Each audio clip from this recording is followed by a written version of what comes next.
কঠোর বিধিনিষেধেও কলকারখানা চালুর আগে যে কোনোভাবে কর্মস্থলে ফিরতে মরিয়া মানুষ। ফেরিতে গাদাগাদি, ঢাকার প্রবেশ মুখে ঢল। ভাই আমার চাকরি আছে ভাই, চাকরির কারণে যাইতেছি ভাই। চালু করলো আবার বন্ধ করে দিল, এখন আবার কইতেছে যে আবার চলবো। আগে থেকে কেন সিদ্ধান্ত নেয় নাই? যদি অ্যাটেন্ড করতে না পারি তাহলে হয়তো আমাদের চাকরি থাকবে না। করোনায় আরো 218 জনের প্রাণহানি, উদ্বেগ বাড়াচ্ছে কম বয়সী আক্রান্তের হার। অক্সিজেন নাই, অক্সিজেন আমাদের দিতে পারতেছে না, যতটুকু পরিপূর্ণ দরকার আমরা পাই না। ভিতরে মেঝেতেও আছে এবং বাহিরেও রোগী। আমরা হাসপাতাল থেকে যে ওষুধ পাচ্ছি সেই ওষুধে কুলাচ্ছে না। আরো প্রায় 8 লাখ অ্যাস্ট্রাজেনেকা ঢাকায়, দ্বিতীয় ডোজ মিলতে পারে কাল থেকেই।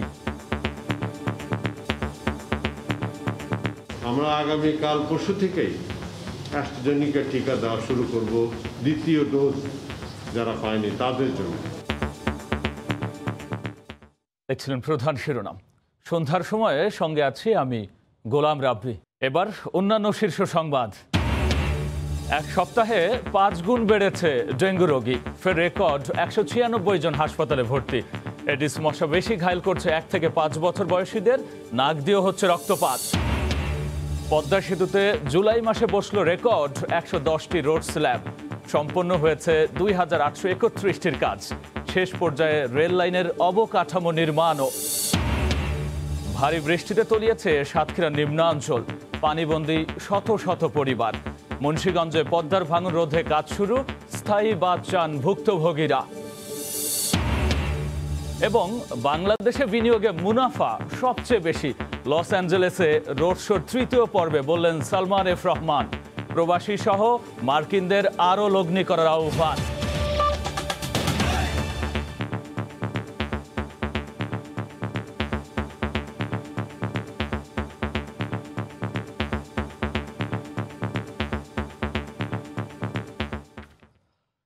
কঠোর বিধিনিষেধের মধ্যেই কাল থেকে পোশাক ও শিল্প কারখানা চালুর খবরে কর্মস্থলে ফিরছেন মানুষ। পাটুরিয়া দৌলতদিয়া ও শিমুলিয়া বাংলাবাজার নৌরুটে ঢাকামুখী মানুষের ঢল। স্বাস্থ্যবিধি তোয়াক্কা না করেই কর্মস্থলে ফিরতে মরিয়া হাজার হাজার নারী পুরুষ। সড়কেও বেড়েছে যাত্রীর চাপ, কেউ পায়ে হেঁটে, পিকআপ ও কাভার্ড ভ্যানে করেও ছুটছেন গন্তব্যে।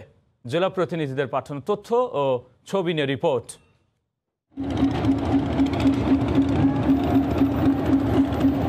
পাটুরিয়া দৌলতদিয়া নৌরুটের ফেরিতে ঢাকামুখী মানুষের ঢল। পাটুরিয়া ঘাটে ফেরি ভিড়তেই নামতে ব্যস্ত যাত্রীরা।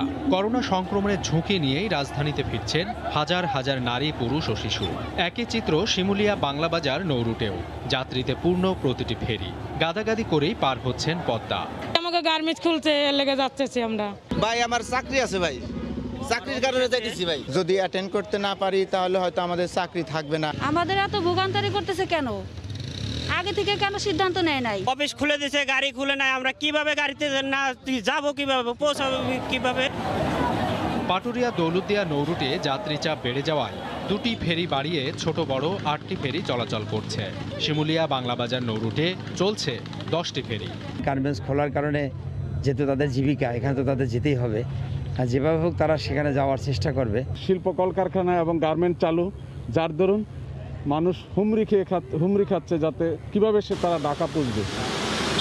এদিকে সড়ক মহাসড়কেও কর্মস্থলে ফেরা যাত্রীদের ভিড় চোখে পড়ার মতো। শনিবার ভোর থেকেই ঢাকা, ময়মনসিংহ ও টাঙ্গাইল মহাসড়কে ছোট ছোট যানবাহনে করে ঢাকায় ফেরেন অসংখ্য পোশাক শ্রমিক। যেহেতু অফিস খোলা তাহলে যাইতে হবে, আমরাও তো কাজ করি, যদি না যাই পরে আবার ছাটাই মাটাই করে ব্যবস্থা করে দেয়। চালু করলো আবার বন্ধ করে দিল, এখন আবার কইতেছে যে আবার চলবো। কালকে থেকে খোলা, মানুষজন কেমন ডিউটি করবো? কঠোর বিধিনিষেধের মধ্যেই রোববার পোশাক কারখানা খুলবে, তাই বিকল্প উপায়ে যে যার মতো করে চেষ্টা করছেন কর্মস্থলে ফিরতে। সাবিত সারোয়ার, সময় সংবাদ। কঠোর বিধিনিষেধের মধ্যেও রাজধানীমুখী মানুষের খবর জানাতে গাবতলী এলাকায় আছেন রিপোর্টার সাদাত রহমতুল্লাহ। সরাসরি যুক্ত হচ্ছে তার সঙ্গে। সাদাত, রাব্বি, সকাল থেকে যে ঢাকামুখী মানুষের যে জনস্রোত চলছে সে জনস্রোত কিন্তু এখন পর্যন্ত চলমান রয়েছে। এখন পর্যন্ত হাজার হাজার মানুষ কিন্তু পায়ে হেঁটে ঢাকায় প্রবেশ করছে গাবতলীর অন্যতম এই প্রবেশ পথ দিয়ে। কিন্তু সবচেয়ে বড় যে মানুষের অভিযোগ, তারা বলছেন যে আসলে আগামীকালকে যে শিল্প কারখানা খুলে দেওয়ার সিদ্ধান্ত নিয়েছে সেই সিদ্ধান্তের পাশাপাশি কিন্তু এই মানুষগুলো বলছে যে আসলে পরিবহন সংকটের কারণে তারা কিন্তু সীমাহীন দুর্ভোগে পড়তে হয়েছে। কয়েক কিলোমিটার কিন্তু হাঁটতে হচ্ছে বিভিন্ন স্থানে। যারা আমি কিছুক্ষণ আগে যারা এখানে এসে পৌঁছেছেন তাদের সাথে কথা বলেছি, তারা বলছেন যে আসলে শুধুমাত্র পাটুরিয়া দৌলুদিয়া ঘাট থেকে তাদের এই গাবতলী পর্যন্ত এসে পৌঁছাতে কমপক্ষে 1000 থেকে 1500 টাকা পর্যন্ত খরচ হয়েছে। এবং তারা বলছেন যে আসলে এই আসার সময় তারা বিভিন্ন পরিবহন উঠেছেন, বিশেষ করে ব্যক্তিগত যেসব পরিবহনগুলো রয়েছে সেসব পরিবহন কিন্তু অতিরিক্ত যাত্রী নিয়ে বাড়তি ভাড়া নিয়ে ঢাকায় প্রবেশ করছেন। একই সাথে যে মোটর সাইকেলগুলো রয়েছে সেই মোটর সাইকেলে করে তারা আসছেন, বিভিন্ন পণ্যবাহী ট্রাকে করে জীবনের ঝুঁকি নিয়ে তারা কিন্তু ঢাকায় প্রবেশ করছেন। অর্থাৎ ঢাকা প্রবেশের যেই জনস্রোত যে ঢল রয়েছে মানুষের, সে ঢল কিন্তু এখন পর্যন্ত রয়েছে। এবং একই সাথে সাথে কিন্তু পরিবহনের যে দুর্ভোগ সেটি কিন্তু রয়েছে। প্রথম থেকে স্বাস্থ্যবিধি নিয়ে যেই কঠোর নির্দেশনা ছিল বা সেটি বাস্তবায়নের জন্য যে চেষ্টা ছিল, আমরা দেখেছিলাম যে আজকে সকাল থেকে মানুষের যারা ঢাকায় প্রবেশ করেছেন সেখানে কোনো প্রকার সামাজিক দূরত্ব ছিল না। একটি পরিবহনে গাদাগাদি করে কিন্তু অতিরিক্ত ভাড়া দিয়ে শেষ পর্যন্ত তাদের এসে পৌঁছতে হয়েছে। অনেকে এসে, বেশিরভাগ মানুষ এই গাবতলীতে অর্থাৎ অন্যতম ঢাকার প্রবেশ পথ, সেখানে এসে অনেকেই ক্ষোভ ঝাড়ছিলেন। তারা বলছিলেন যে আসলে পরিবহন অর্থাৎ পোশাক কারখানা খুলে দেওয়ার পাশাপাশি যদি পরিবহনটিও খুলে দিত সেক্ষেত্রে এই যে সীমাহীন দুর্ভোগ হচ্ছে সাধারণ মানুষের, সেই দুর্ভোগ কিন্তু অনেকাংশেই কমে আসতো। ঢাকায় প্রবেশ করার ক্ষেত্রে আমরা দেখেছি গত কয়েকদিনে ব্যক্তিগত গাড়িতে করে যারা প্রবেশ করার তেমন চিত্র না থাকলেও আজকে কিন্তু অর্থাৎ ব্যক্তিগত পরিবহনগুলো ভাড়া চালিত বিভিন্ন মানুষকে নিয়ে কিন্তু ঢাকায় প্রবেশ করছে। একই সাথে কিন্তু ঢাকা থেকে গাবতলী থেকে যাচ্ছে অন্য অন্য পয়েন্টগুলোতে, যেমন আবদুল্লাহপুর সহ বিভিন্ন এলাকায় কিন্তু একই চিত্র আমরা এই বিকেল থেকে দেখেছি। বেলা যত বাড়ছে তারা বলছেন যে আসলে আগামীকালকে এই শেষ মুহূর্তে এসে অর্থাৎ অফিসে জয়েন করতে হবে, ফলে তাদের ঢাকায় না আসার কোনো প্রকার বিকল্প কোনো উপায় নেই। এই ছিল এখন পর্যন্ত রাজধানীর গাবতলী এলাকা থেকে ঢাকামুখী মানুষের যে স্রোত, তার সবশেষ খবর। রাব্বি, ঢাকায় ফেরা মানুষের দুর্ভোগের খবর নিয়ে গাবতলী থেকে সরাসরি যুক্ত হয়ে জানাচ্ছিলেন সহকর্মী সাদাত রহমতুল্লাহ। এদিকে শিল্প এলাকায় উপস্থিত শ্রমিকদের দিয়েই কাল কারখানা চালু করতে চান মালিকরা। এক্ষেত্রে গ্রামে থাকা শ্রমিকদের চাকরি হারানোর কোনো শঙ্কা নেই বলেও আশ্বস্ত করেছে বিকেএমইএ। শ্রমিক নেতারা বলছেন, পরিবহন চালু না করে হুট করে কারখানা খোলার ঘোষণায় শ্রমিকদের ঝুঁকির মধ্যে ফেলে দেওয়া হয়েছে। অর্থনীতির স্বার্থে বিধিনিষেধ শিথিল করা হলে দীর্ঘমেয়াদী চিন্তা করে সিদ্ধান্ত নেওয়া উচিত বলে মনে করেন বিশ্লেষকরা। সানবির রুপলের রিপোর্ট। ঈদুল আজহার একদিন পর থেকে চলছে টানা 2 সপ্তাহের কঠোর বিধিনিষেধ। আগেই ঘোষণা দেওয়া হয়েছিল কঠোর বিধিনিষেধ কার্যকরের সময় চলবে না সরকারি বেসরকারি প্রতিষ্ঠান, কারখানা। কিন্তু পোশাক শিল্পের মালিকদের দাবির মুখে একদিন সময় দিয়ে হুট করে শুক্রবার রাতে রোববার থেকে কারখানা চালু করার প্রজ্ঞাপন দেওয়া হয়। পোশাক শিল্প মালিকরা বলছেন, কারখানা চালু করায় তাদের ক্ষতি কিছুটা কমবে। আমরা যাদেরকে পাবো তাদেরকে নিয়ে হয়তো লাইন সাজায়া সমন্বয় করার চেষ্টা করব, কিন্তু তারপরেও এটা অনেকটা চ্যালেঞ্জিং হয়ে যাবে। প্রশাসন যদি তাদেরকে পাঠানোর জন্য পরিবহনের ব্যবস্থা করে দেন তাহলে তারা নিরাপদে ফিরতে পারবে। শ্রমিকদের এইটা ভয় পাওয়ার কোনো কারণ নাই যে না আসতে পারলে চাকরি হারাবে। শ্রমিক নেতারা বলছেন, অনেক কারখানা 1 আগস্ট কাজে যোগ দিতে ঢাকার বাইরে থেকে শ্রমিকদের টেলিফোন করেছেন, তাই হুড়োহুড়ি করে শ্রমিকরা ঢাকায় ফিরছেন।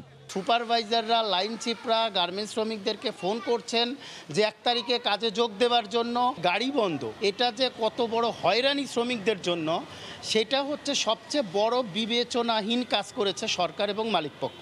বিশ্লেষকরা বলছেন, অর্থনীতির স্বার্থে কঠোর বিধিনিষেধ শিথিল করা হলে ঝুঁকি এড়িয়ে দীর্ঘমেয়াদে চিন্তা করে আগে থেকেই সিদ্ধান্ত নেওয়া উচিত।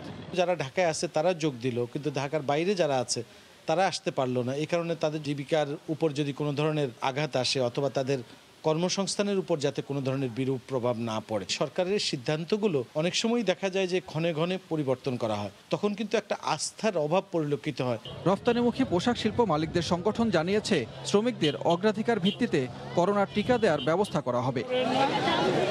সানবির রুপল, সময় সংবাদ, ঢাকা। করোনা সারা দেশে আরও 218 জন মারা গেছেন। নতুন করে শনাক্ত হয়েছেন 9369 জন। ঢাকা বিভাগে সর্বোচ্চ 67 জন মারা গেছেন। এরপরই চট্টগ্রামে 55 জনের মৃত্যু হয়েছে। আর সংকটাপন্ন রোগী বাড়তে থাকায় এক একটি হাসপাতাল যেন মৃত্যুপরী। যারা হাসপাতালে আসছেন তাদের বেশিরভাগই শ্বাসকষ্ট নিয়ে আসছেন। রিপোর্টার ও জেলা প্রতিনিধিদের পাঠানো তথ্য ও ছবি নিয়ে রিপোর্ট। আর কতদিন কোভিডের বিরুদ্ধে লড়তে হবে এর কোনো উত্তর নেই কারো কাছেই। শ্বাসকষ্টজনিত রোগীর চাপে হাসপাতালগুলোর ত্রাহি ত্রাহি অবস্থা। অক্সিজেন সিলিন্ডারই এখন বেঁচে থাকার একমাত্র ভরসা। আর শয্যা পাওয়া যেন সোনার হরিণে পরিণত হয়েছে। হাসপাতাল থেকে হাসপাতালে ছুটোছুটি করেও মিলছে না কোনো শয্যা। ফলে বাধ্য হয়ে অ্যাম্বুলেন্সে থেকেই মৃত্যুর হাত থেকে বাঁচার লড়াই করতে হচ্ছে রোগীদের। সংক্রমণ ঠেকানো যাচ্ছে না চট্টগ্রাম বিভাগে। ঢাকার পরেই বিভাগটিতে কোভিডে সবচেয়ে বেশি মৃত্যু হয়েছে, মারা গেছেন ৫৫ জন। আর খুলনা অঞ্চলে একদিনে প্রাণ ঝরেছে ২৭ জনের। করোনার ব্যাপক বিস্তারে কোনো কুলকিনারাই পাচ্ছে না রাজশাহী অঞ্চল। ২৪ ঘন্টায় মারা গেছেন ২২ জন। বেড ফাঁকা থাকছে না, বরং বেড ভিতরে মেঝেতেও আছে এবং বাহিরেও রোগী। প্রাণঘাতী ভাইরাসের দাপটে মৃত্যুর তালিকা দীর্ঘ হচ্ছে রংপুরেও। একদিনে প্রাণ হারিয়েছেন ১৬ জন। মৃত্যু তালিকার পাশাপাশি রোগীর মিছিল দীর্ঘ হচ্ছে ময়মনসিংহে। একদিনে ১২ জন মারা গেছেন। রাত্রে সংকট হয় সিলিন্ডারের, তাই আর কি নিজেদের রিজার্ভে রাখা লাগে আর কি। করোনায় টালমাটাল বরিশাল। আইসিইউ আর অক্সিজেন সংকটে নগরীর শেরি বাংলা হাসপাতাল। ২৪ ঘন্টায় বিভাগটিতে মৃত্যু হয়েছে ১০ জনের। অনেক দূর থেকে আমি আসছি, অক্সিজেন নাই। সিলেট বিভাগেও হু হু করে বাড়ছে মৃত্যুর সংখ্যা। একদিনে অঞ্চলটিতে ৯ জন মারা গেছেন। আমরা হাসপাতাল থেকে যে ওষুধ পাচ্ছি সেই ওষুধে কুলাচ্ছে না। কুমিল্লাতে লাফিয়ে লাফিয়ে বাড়ছে সংক্রমণ ও মৃত্যু হার। একক জেলা হিসেবে একদিনে সর্বোচ্চ মৃত্যু এই জেলায়, মারা গেছেন ১৭ জন। লাবিব হাসান, সময় সংবাদ। কাল থেকেই অ্যাস্ট্রাজেনেকার দ্বিতীয় ডোজ দেয়া হতে পারে বলে জানিয়েছেন স্বাস্থ্যমন্ত্রী জাহিদ মালেক। কোভ্যাক্সের মাধ্যমে বিকেলে জাপান থেকে দ্বিতীয় দফায় প্রায় ৮ লাখ টিকা আসার পর তিনি একথা জানান। এদিকে ৭ আগস্ট থেকে ইউনিয়ন পর্যায়ে প্রায় ১৩,৮০০ বুথের মাধ্যমে টিকাদান শুরু হবে। একই সময় প্রবাসী ও বিদেশগামী শিক্ষার্থী সহ করোনাকালীন নানা সমস্যার সমাধানে কার্যকরী পদক্ষেপ নেওয়া হয়েছে বলেও জানান পররাষ্ট্রমন্ত্রী। শনিবার বিকেলে জাপান থেকে অ্যাস্ট্রাজেনেকার দ্বিতীয় চালান নিয়ে হযরত শাহজালাল আন্তর্জাতিক বিমানবন্দরে এসে পৌঁছায় ক্যাথে প্যাসিফিক এয়ারওয়েজের বিমান। কোভ্যাক্সের আওতায় ৭,৮১,৩২০ ডোজ টিকা গ্রহণ করেন পররাষ্ট্রমন্ত্রী ডক্টর এ.কে আব্দুল মোমেন, স্বাস্থ্যমন্ত্রী জাহিদ মালেক। উপস্থিত ছিলেন দেশে নিযুক্ত জাপানিজ রাষ্ট্রদূত নাওকি ইউতো। পরে বিমানবন্দরে সংবাদ সম্মেলনে নাওকি ইউতো জানান, অ্যাস্ট্রাজেনেকার দ্বিতীয় ডোজ না পাওয়া ১৫ লাখ মানুষের জন্যই মোট ৩০ লাখ ডোজ পাঠাবে জাপান। ১৫ লক্ষ মানুষ এই অ্যাস্ট্রাজেনেকা টিকার জন্য অপেক্ষা করছে। আমরা মোট ৩০ লক্ষ পর্যন্ত টিকা বাংলাদেশকে দিব। স্বাস্থ্যমন্ত্রী জানান, ২ দফায় জাপান থেকে আসা ১০ লাখের বেশি অ্যাস্ট্রাজেনেকা ২-১ দিনের মধ্যেই দেওয়া শুরু হবে। এ পর্যন্ত দেশে ৪ ধরনের প্রায় ২,৩৯ লাখ টিকা পৌঁছেছে বলেও জানান মন্ত্রী। আগামী কাল পরশু থেকেই অ্যাস্ট্রাজেনেকা টিকা দেওয়া শুরু করব দ্বিতীয় ডোজ যারা পায়নি তাদের জন্য। ১,৩০,০০,০০০ আমরা দিয়ে ফেলেছি। অবশিষ্ট ১,২১,৮৯,০০০ টিকা আমাদের হাতে আছে। মন্ত্রী আরও জানান, প্রতি সপ্তাহে ১ কোটি ডোজ প্রয়োগের লক্ষ্যমাত্রা নিয়ে ৭ আগস্ট থেকে প্রায় ১৩,৮০০ বুথের মাধ্যমে ইউনিয়ন পর্যায়ে টিকাদান শুরু হবে। আগস্টের ৭ তারিখ থেকে বাংলাদেশের প্রত্যেকটি ইউনিয়নে আমরা টিকা কেন্দ্র খুলেছি এবং টিকা দেওয়া শুরু করব। ১ সপ্তাহ ব্যাপী একটা কার্যক্রম। এর মধ্যে প্রায় ১ কোটিরও বেশি টিকা আমরা দিতে সক্ষম হব। এবছর টিকার কোনো ঘাটতি নেই বলে আবারও আশ্বস্ত করেন পররাষ্ট্রমন্ত্রী। প্রবাসীদের সমস্যা ছিল, দে হ্যাভ রিজলভড ইট। আমার ছাত্রছাত্রীর সমস্যা ছিল, দে হ্যাভ রিজলভড ইট। ছাত্রছাত্রী আরেকটা সমস্যা বিএফএস, সেইটা আমরা ওপেন করেছি এবং কাজ চলছে। Challenges are coming and we are facing them I think pretty efficiently and effectively. আগামী ৩ আগস্ট জাপান থেকে আরও ৬ লাখ অ্যাস্ট্রাজেনেকার আরেকটি চালান দেশে পৌঁছানোর কথা রয়েছে।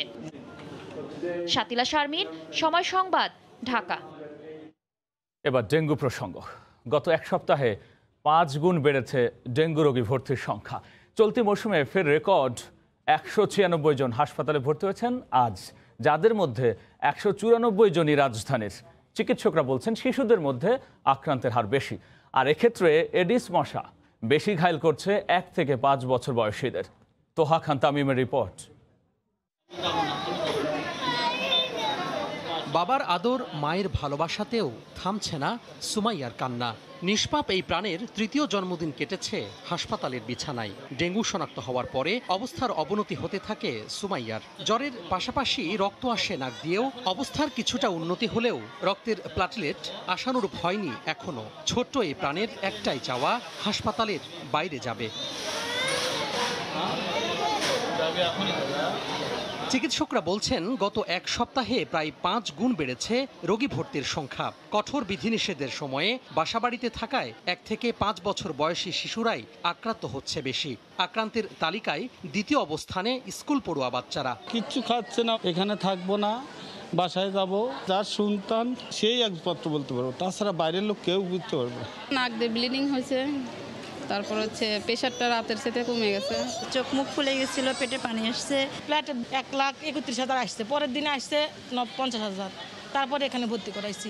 শিশুসহ সব বয়সীদের জ্বর দেখা দিলেই করোনা ও ডেঙ্গু পরীক্ষার পরামর্শ বিশেষজ্ঞদের। এছাড়া বিপদ চিহ্ন দেখা দিলেই হাসপাতাল নেয়ার তাগিদ দিচ্ছেন চিকিৎসকরা। বাসায় যদি আমরা হাইজিনটা মেনটেন না করি, পরিষ্কার পরিচ্ছন্নতাটা বজায় না রাখি, তাহলে কিন্তু ডেঙ্গুর প্রকোপটা দিনে দিনে বাড়তেই থাকবে। প্রচণ্ড পেটে ব্যথা হতে পারে, প্রচণ্ড বমি হতে পারে, মাথা ব্যথা হতে পারে এবং সাথে হচ্ছে প্রস্রাবের পরিমাণ বা ইউরিন আউটপুটটা কমে যেতে পারে।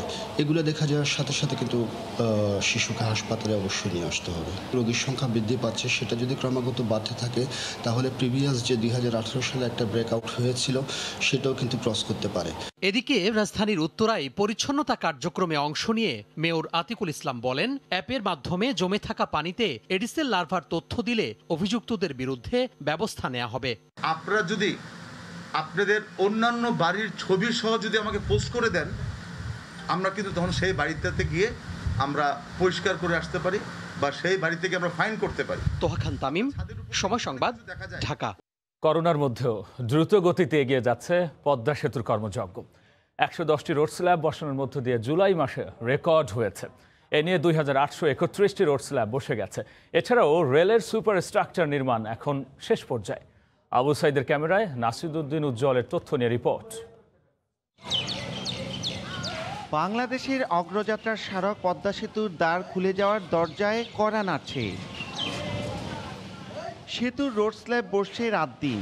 দেশি বিদেশি কর্মীরা 3 শিফটে ব্যস্ত সময় পার করছেন। একদিনে 6টি স্ল্যাবও বসছে এখন। প্রতিটি স্প্যানে গড়ে বসছে প্রায় 72টি। সেতুর ডিজাইন অনুযায়ী কাঠ থাকার কারণে প্রতিটি স্ল্যাবই ভিন্ন। ভারী যন্ত্র ব্যবহারে প্রায় 22 মিটার দীর্ঘ, 2.10 মিটার চওড়া এবং 84 মেট্রিক টন ওজনের স্ল্যাবগুলো স্থাপনে এখন বেশ পারদর্শী কর্মীরা। স্ল্যাবগুলো দ্রুত স্থাপন করতে পেরে তারাও খুশি। আমাদের দেশে যে একটা পদ্মা সেতু ব্রিজ করে আমাদের খুবই আনন্দিত। সন্তানের কাছে বলতে পারলাম যে আমরা পদ্মা সেতুর কাজ করছি, পদ্মা সেতু আমরা করছি। এরকম বিদেশি কোম্পানিগুলোর সাথে কাজ করে অন্যরকম একটা অভিজ্ঞতাও আমরা অর্জন করতে পেরেছি। আর আমাদের পদ্মা সেতুর কাজও অলমোস্ট শেষের দিকে। কঠোর বিধিনিষেধের মধ্যেও পদ্মা সেতুর কাজ পুরোদমে এগিয়ে চলছে বলে জানিয়েছেন প্রকল্প পরিচালক। গ্যাস পাইপলাইন ইনস্টলেশন, প্যারাপেট ওয়াল, ডিভাইডার, এগুলো কাজ বাকি আছে। এগুলো সম্পন্ন হলে নির্দিষ্ট সময়ে, আগামী বছরের নির্দিষ্ট সময়ে পদ্মা সেতু নির্মাণ প্রকল্প জনসাধারণের জন্য উন্মুক্ত করে দেওয়া। জুলাই পর্যন্ত আমাদের 87.25% সার্বিক অগ্রগতি হয়েছে। রোডওয়ে স্ল্যাব আশা করছি আগামী মাসে শেষ হয়ে যাবে। তারপরে একটা বড় কাজ বাদ আছে আমাদের, যে প্যারাপেট ওয়াল বা রেলিং যেটা, এটা আমাদের 30% অগ্রগতি হয়েছে। এটাকে আমাদের একটু পিছনে আসি, আমরা আশা করছি আগামী মাস থেকে এটা অগ্রগতি আরো বাড়বে। মূল সেতুর অগ্রগতি 94.5%। স্বপ্নের পদ্মা সেতুর সড়ক পথের 2917টি রোড স্ল্যাবের মধ্যে বাকি মাত্র 86টি। চলতি মাসেই এই স্ল্যাব বসানোর পর আগামী সেপ্টেম্বর থেকে পুরো সেতুতে শুরু হবে কার্পেটিং। মুন্সিগঞ্জের মা থেকে নাসিরুদ্দিন উজ্জ্বল, সময় সংবাদ। বঙ্গোপসাগরের নিম্নচাপের প্রভাবে অতিবৃষ্টিতে তলিয়ে গেছে সাতক্ষীরার নিম্নাঞ্চল। আর এতে পানিবন্দী হয়ে পড়েছে শত শত পরিবার। ভেসে গেছে মাছের ঘের, ফসলি জমি। পানি সরাতে ঘের মালিকদের নির্দেশনা দেওয়ার কথা জানায় জেলা প্রশাসন। মমতাজ আহমেদ বাপির তথ্য, ছবিনের রিপোর্ট। সাতক্ষীরা পৌরসভা ও শ্যামনগর, কালীগঞ্জ, আশাশুনি সহ জেলার 7টি উপজেলার বেশিরভাগ এলাকায় এখন পানির নিচে। স্থানীয়দের আশঙ্কা, পানি দ্রুত সরে যাওয়ার ব্যবস্থা না থাকায় দীর্ঘ সময় ধরে ভোগান্তি পোহাতে হবে তাদের। বাচ্চারা থাকা নিয়ে অসুবিধা আছে, পোকামাকড় আছে, তলে ভাসতেছি, রান্না খাওয়ার খুব অসুবিধা। কি করে চলবো, কি করে বেড়াবো, এখন পথে কাটা পানি। সাতক্ষীরা জেলায় পানি নিষ্কাশনের সুব্যবস্থা করে সরকারের, এই মধ্যে আমরা কামনা করছি। জেলা কৃষি ও মৎস্য বিভাগের তথ্য মতে 1700 হেক্টর জমির বীজতলা ও 860 হেক্টর জমির রোয়া ধান এবং পাটের ক্ষেত তলিয়ে গেছে। আর ভেসে গেছে 12,065 হেক্টর জমিতে 19,459টি মাছের ঘেরের প্রায় 53 কোটি টাকার মাছ। লোকসানের পাশাপাশি ঋণ ও অন্যান্য দেনা পরিশোধের দুশ্চিন্তায় তারা। ঘের সব ডুবে গেছে, বহু টাকার মাছ মানুষের নষ্ট হয়ে গেছে। 6 লাখ টাকা লোন নেওয়া আছে ব্র্যাকেট থেকে, এখন আমি কি করবো, সব ঘেরটার বেশি গেছে। এদিকে জেলা প্রশাসনের পর্যবেক্ষণ, অপরিকল্পিত ড্রেনেজ ব্যবস্থা ও নিষ্কাশনের পথ বন্ধ করে চিংড়ি ঘের বানানো হয়েছে বেশিরভাগ জায়গায়, তাই পানি সরতে সমস্যা হয়। জনস্বার্থে আমরা এই নেট পাটাগুলো অপসারণ করব এবং অবৈধভাবে স্থাপিত নেট পাটা স্থাপনকারীদের বিরুদ্ধে আমরা আইনানুগ ব্যবস্থা নিব এবং এই বিষয়ে কোনো রকম ছাড় দেওয়া হবে না। শুধু পানি অপসারণই নয়, খাবার, বিশুদ্ধ পানি সরবরাহ, প্রয়োজনীয় চিকিৎসা সহ কৃষি ও ঘেরের লোকসান কাটাতে ঋণ এবং প্রণোদনার দাবি স্থানীয়দের। সময় সংবাদ, সাতক্ষীরা। এদিকে মুন্সিগঞ্জের পূর্ব হাসাইলে পদ্মার আকস্মিক ভাঙন ঠেকাতে কাজ শুরু করেছে পানি উন্নয়ন বোর্ড। আপাতত জিও ব্যাগ ফেলে ভাঙন ঠেকানোর চেষ্টা করা হচ্ছে। স্থায়ী বাঁধ নির্মাণের দাবি গ্রামবাসীর। নাসিরুদ্দিন উজ্জ্বলের আরও একটি রিপোর্ট। পদ্মায় হারিয়ে যাওয়ার মুখে টঙ্গীবাড়ি উপজেলার পূর্ব হাসাইল গ্রাম। ঘরবাড়ি, মালামাল সরিয়ে নিতে প্রাণান্ত চেষ্টা হতবিহ্বল গ্রামবাসীর। রাতের আধার কেটে সূর্যের মতো জেগেছে আশা ভাঙন কবলিত মানুষের মনে। সাত সকালেই সরকারি বরাদ্দের উপকরণ ফেলা শুরু হয় নদীতে। বালু হেলাইতে চলেন, আমরা খুশি যে আমরা গেছে গেছে মাইসে থাকতে পারে। আমাদের 14টা মৌজার মধ্যে হাসাইলের একটা মৌজার আংশিক কিছু অংশ আমরা আল্লাহর রহমতে এখন পর্যন্ত রয়েছে। আমাদের কাজটা সম্পূর্ণভাবে সুষ্ঠুভাবে সুন্দরভাবে হয়। এই দুঃসময়ে দ্রুত পাশে দাঁড়ানোর জন্য অসংখ্য অসংখ্য ধন্যবাদ। ভাঙন রোধে আপৎকালীন ব্যবস্থা হিসেবে 90 লাখ টাকার অনুমোদন দিয়েছে মন্ত্রণালয়। 175 মিটার এলাকায় বস্তা ফেলা হবে। 24 ঘন্টা যাওয়ার পূর্বেই আমরা কাজ বাস্তবায়ন শুরু করেছি। 175 মিটার দৈর্ঘ্যে 250 কেজি জিও ব্যাগ দ্বারা, প্রায় 13,000 জিও ব্যাগ দ্বারা আমরা এখানে অস্থায়ী প্রতিরক্ষামূলক কাজ বাস্তবায়ন করব। সময় টিভির রিপোর্টটাই আমি দেখলাম, দেখতে দেখতে আমি চিফ ইঞ্জিনিয়ারকে ফোন করলাম যে তাৎক্ষণিকভাবে ব্যবস্থা নেওয়ার জন্য, এবং সেইভাবেই আমরা ব্যবস্থা গ্রহণ করেছি। ভাঙনের মুখে থাকা দাতারা স্কুল, পূর্ব হাসাইল মসজিদ, কবরস্থান, সরকারি বেসরকারি প্রতিষ্ঠান সহ পুরো এলাকা রক্ষা পাবে বলে জানায় পানি উন্নয়ন বোর্ড। নাসিরুদ্দিন উজ্জ্বল, সময় সংবাদ, মুন্সিগঞ্জ। 65 দিনের সরকারি নিষেধাজ্ঞা শেষে 8 দিন পেরিয়ে গেলেও খারাপ আবহাওয়ার কারণে সাগরে মাছ ধরতে যেতে পারছেন না কক্সবাজার উপকূলের জেলেরা। আর এতে বিপাকে পড়েছেন ট্রলার মালিকরা। আর সতর্কতার সংকেত নামিয়ে ফেলায় 2-1 দিনের মধ্যেই জেলেরা সাগরে নামতে পারবেন বলে আশা করছেন মৎস্য ব্যবসায়ীরা। সুজাউদ্দিন রুবেলের রিপোর্ট। 65 দিনের সরকারি নিষেধাজ্ঞা শেষে সব ট্রলারই সেজেছিল নতুন সাজে, প্রস্তুত ছিল সাগরে যাবার। কিন্তু দুর্যোগপূর্ণ আবহাওয়া বাধা হয়ে দাঁড়ালো। সাগর উত্তাল থাকায় পরপর দুবার দেয়া হয় সতর্কতা সংকেত। আমরা সাগরে থাকতে পারি না, লার বাতাসের কারণে আমাদের রিস্ক হয়ে যায়। পানি না হলে আমরা ছেলে মেয়ে নিয়ে, বাচ্চা ইচ্ছা ঘরের পরিবার নিয়ে আমাদের উপাস থাকতে।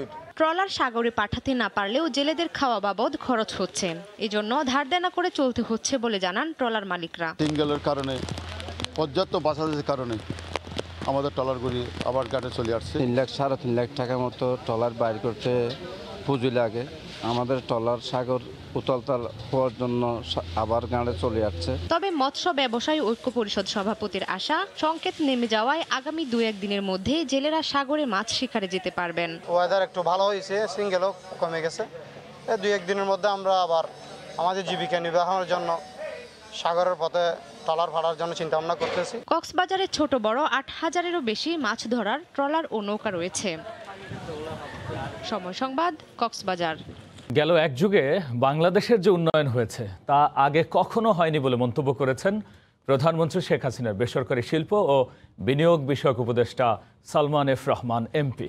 এ কারণে বাংলাদেশে বিনিয়োগ করলে সবচেয়ে বেশি মুনাফা পাওয়া যায়। যুক্তরাষ্ট্রের লস অ্যাঞ্জেলেসে হোটেল ইন্টারকন্টিনেন্টালে শুক্রবার স্থানীয় সময় বিকেলে শেয়ার বাজার বিষয়ক রোড শোর তৃতীয় পর্ব উদ্বোধনকালে তিনি একথা বলেন। লস অ্যাঞ্জেলেস থেকে লস্কর আল মামুনের রিপোর্ট। নিয়মবান্ধব পরিবেশ বোধহয় পৃথিবীর আর কোনো দেশ আপনাদের দিতে পারবে না। কাজে সকলে যারা বিনিয়োগ করতে চান আপনারা আসুন, বিনিয়োগ করুন। I consider each one of you ambassadors for Bangladesh. বিদেশি বিনিয়োগের আহ্বান জানিয়ে প্রধানমন্ত্রী শেখ হাসিনার বেসরকারি শিল্প ও বিনিয়োগ বিষয়ক উপদেষ্টা সালমান এফ রহমান এমপি বলেন, বাংলাদেশ এখন বিনিয়োগের এক অপার সম্ভাবনাময় অঞ্চল। The rise of Bengal tiger, potentials of trade and investment in Bangladesh শীর্ষক তৃতীয় পর্বের এই রোড শোতে তিনি আরও বলেন, দেশের অর্থনীতির প্রবৃদ্ধি অনেক ভালো।